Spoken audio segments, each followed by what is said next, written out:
Good evening from Philadelphia tonight, where the Democratic National Convention hasn't even started, and we already have our first major controversy.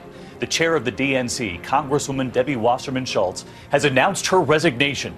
It comes after those leaked DNC emails. Bernie Sanders supporters say the emails prove the party favored Hillary Clinton. The DNC was not running a fair operation, that they were supporting Secretary Clinton. I have come here today not to talk about the past, but to focus on the future. I have come here to make it as clear as possible. I am endorsing Hillary Clinton.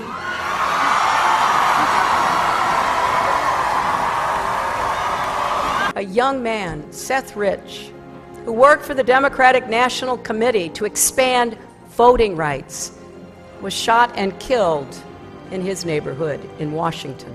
Massive breaking news story. Explosive developments in the mysterious murder of former DNC staffer Seth Rich that could completely shatter the narrative. We are just 2 months shy of the one-year anniversary of Seth Rich's murder, and ever since we learned Rich was a DNC staffer, the conspiracy theories online have taken a life of their own. But today, Fox 5 has learned there is new information that could prove these theorists are in fact right.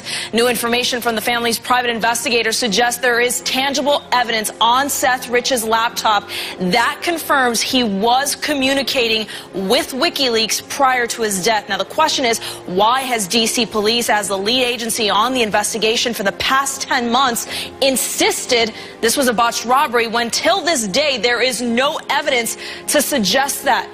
The Rich family hired Rod Wheeler, a former MPD homicide detective, to run a parallel investigation into their son's death. Wheeler says he believes there's a cover-up, and the police department has been told to back down from the investigation. The police department nor the FBI has been forthcoming. They haven't been cooperating at all. I believe that the answer to solving his death lies on that computer, which I believe is either at the police department or either at the FBI. I've been told both. But you have sources at the FBI saying that there is information For that sure. could link Seth Rich to WikiLeaks? Absolutely. Yeah, and that's confirmed. Actually, I have a source inside the police department that has looked at me straight in the eye and said, Rod, we were told to stand down in this case, and I can't share any information with you. Now, that's highly unusual for a murder investigation. I am a fourth-year surgery resident here who rotated from WHC, Washington Hospital Center, last year. It won't be hard to identify me, but I feel that I shouldn't stay silent. Seth Rich was shot twice with 3 total gunshot wounds, entry and exit and entry. He was taken to the OR emergency, where we performed an X-lap and found a small injury to segment 3 of the liver, which was packed, and several small bowel injuries, pretty common for gunshots in the back exiting the abdomen, which we resected, 12 centimeters of bowel, and left him in discontinuity. Didn't hook everything back up, with the intent of performing a washout in the morning. He did not have any major vascular injuries or otherwise.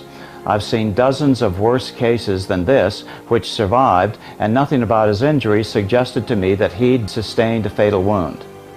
In the meantime, he was transferred to the ICU and transfused 2 units of blood when his post-surgery crit came back at -20. He was stable and not on any pressors, and it seemed pretty routine. About 8 hours after he arrived, we were swarmed by LEOs, law enforcement officers, and pretty much everyone except the attending physician and a few nurses was kicked out of the ICU. It was weird as hell. At turnover, change of shift, that morning we were instructed not to make rounds on the VIP that came in last night. That's exactly what the attending said, and no one except me and another resident had any idea who he was talking about. No one here was allowed to see Seth except for my attending physician when he died. No code was called. I rounded on patients literally next door, but was physically blocked from checking in on him. I've never seen anything like it before, and while I can't say 100% that he was allowed to die, I don't understand why he was treated like that. Wasn't it? No, there's no finding. So what are you suggesting? What are you suggesting? I'm suggesting that our sources take risks, and they become concerned to see things occurring like that. But was he one of your sources then? I mean, our sources face serious risks. but it's quite something to suggest a murder. That's basically what you're doing. We are investigating to understand what happened in that situation with Seth Rich. But was he one of your sources then? I mean, the Seth Rich case has just exploded back into the headlines with Julian Assange's assertion that Seth Rich was the WikiLeaks responsible for bringing down the DNC chair and exposing the rigged Democratic primary. That makes 2 murders in recent weeks that have been directly linked to events at DNC headquarters in Washington, D.C. Not only that, but we now know that Seth Rich wasn't just a staff member at the DNC as was widely reported. He was the director of voter expansion data, which means he had the electronic keys to the entire Democratic organization. As for the motives of his leak, it would seem that Seth Rich was a Bernie Sanders supporter who felt betrayed by the primary rigging, and so he leaked what he could to show that Hillary had stolen the nomination. This picture shows Seth Rich at the scene of the crime only a few blocks away from a trauma center. They had the time to string crime tape around his body, but they didn't have the time to travel 3 blocks to the emergency room to save his life. How many crimes does Hillary have to commit before the Department of Justice does its job? It made contact with somebody from the Democratic National Committee's office, and they've been served. Democracy has prevailed today. But in a bizarre twist of events, on August 2nd, less than 1 month after serving the subpoena, Lucas was reported dead. Police are not releasing the cause of death at this time and are not commenting on speculation that Lucas was murdered. His unusual and sudden death is fueling speculation about the recent death of Seth Conrad Rich. Rich, a DNC employee, was working on several committee cases involving voter and election fraud before he was murdered by gunshots. He was also set to testify in the FBI's email investigation of Hillary Clinton before he was killed. Authorities have ruled his death as a robbery gone wrong, but police records indicate nothing was stolen from Rich. His recent mysterious deaths appear to be something stranger than fiction. Rich's murder made national news because of his job with the Democratic National Committee as the director of voter expansion data. That was just a robbery. They have body cams of the incident.